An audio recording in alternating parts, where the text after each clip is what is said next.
In history, only a few events have had the impact to shape a whole nation. One event that happened in the late 18th century is known as the French Revolution. It sparked a huge wave of transformation, which forever changed the landscape of France.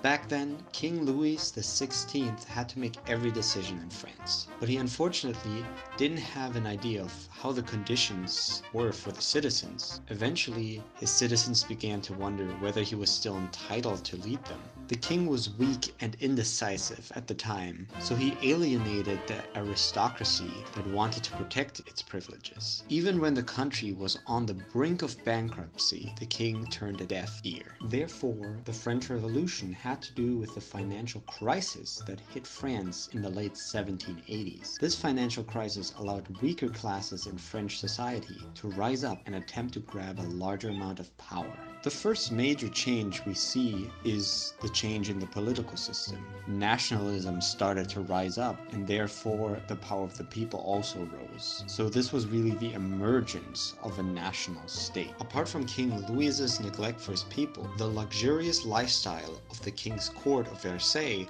was making the royal family increasingly and dangerously unpopular in the nation, especially his famous wife, Marie Antoinette. One of the many things that made Marie Antoinette so unpopular was the outrageous amount of money that she was rumored to have spent on creating this fantasy model village in the grounds of Versailles. In the real world, outside the palace gates, France was on the brink of bankruptcy due to huge costs of foreign wars and the monarchy's spendings. Marie Antoinette indulged her fantasy of living like a normal villager. Of course, the way Marie Antoinette, Louis XVI, and the rest of the French court was behaving wasn't that different to the luxuries enjoyed by all European royal families over the past centuries. But by the end of the 18th century in France, public expectations had changed. There was a growing intellectual movement linked to the Enlightenment. So what kings and queens have done forever in the past suddenly is looking very different, and the sort of criticism that the king and queen are getting definitely reflected the change of perception. Therefore,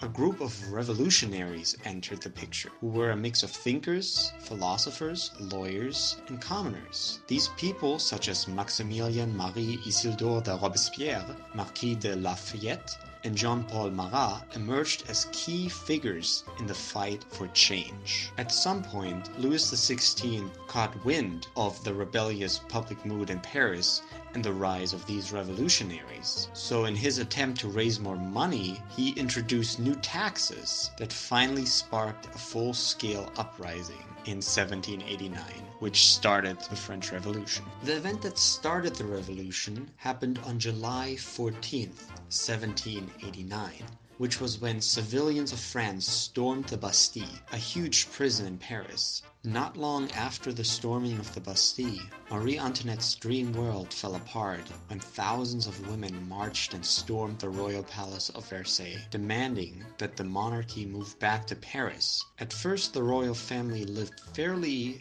easy in Paris under house arrest, but this would later change. As the revolution grew, a representative body known as the National Assembly emerged, primarily made up of common people. They created a constitutional monarchy where the power rested with the people rather than a single monarch. The members of the National Assembly vowed not to disband until a constitution was established. This was later known as the Tennis Court Oath. In 1793, Louis XVI was executed and Marie Antoinette was imprisoned awaiting trial to only later meet a tragic fate as well at the guillotine. Thanks to this, all of a sudden all the other crowned people of Europe started to get a little nervous about what this meant, when people can start rising up and overthrow and then execute a king and a monarch. For them, the whole system was at risk, and so almost all the other major powers of Europe united to try to put down the French Revolution. France declared war against Austria and Prussia, which was a former country. At this point, the National Assembly was divided in two groups, one who wanted to spread the revolution over the whole of Europe, and the other who, with Maximilien Robespierre, wanted to give the lower classes a greater share in political and economic power. With the king and queen dead, a new phase known as the Reign of Terror was started. It was led by Robespierre, who aimed to rid the country of counter-revolutionaries. Thousands of people were executed without any trial during this period, and the revolution spiraled into a cycle of violence and fear. Maximilien Robespierre became a dictator himself. During the Reign of Terror,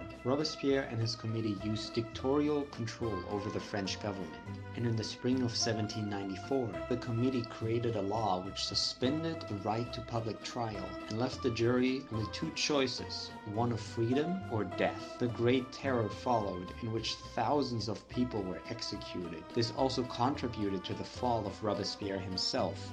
And during the chaos, a young officer named Napoleon Bonaparte rose to prominence. His military genius allowed him to seize power, effectively ending the revolution in 1799.